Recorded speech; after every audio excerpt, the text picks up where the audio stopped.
আজ আমি তৈরি করলাম বেগুন দিয়ে ছোলা শাক ভাজা। এখন শীতকাল, ছোলা শাক পাওয়া যাচ্ছে, সে ছোলা শাক ভাজা। আর করলাম পার্শে মাছ পাপা,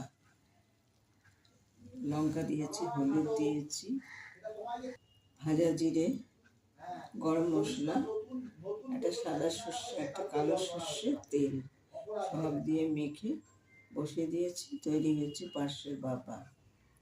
মূলো দিয়ে চচ্চড়ি, এখন শীতকাল মূলো পাওয়া যাচ্ছে, একটু কচি পাতা দিয়ে দিয়েছি আর শুধু মূলো। কালো জিরা ফোড়ন দিলাম, লঙ্কা দিলাম, হলুদ দিলাম, কাঁচা লঙ্কা দিয়েছি 5-6খানা, যে যেমন ঝাল খাবেন দেবে, আর বাটা লঙ্কাও দিয়েছি। সব দিয়ে তৈরি করলাম চচ্চড়ি। ভালো লাগলে ভিডিওটা লাইক করুন, শেয়ার করুন, সাবস্ক্রাইব করুন, আমার পাশে একটু থাকুন। যারা নতুন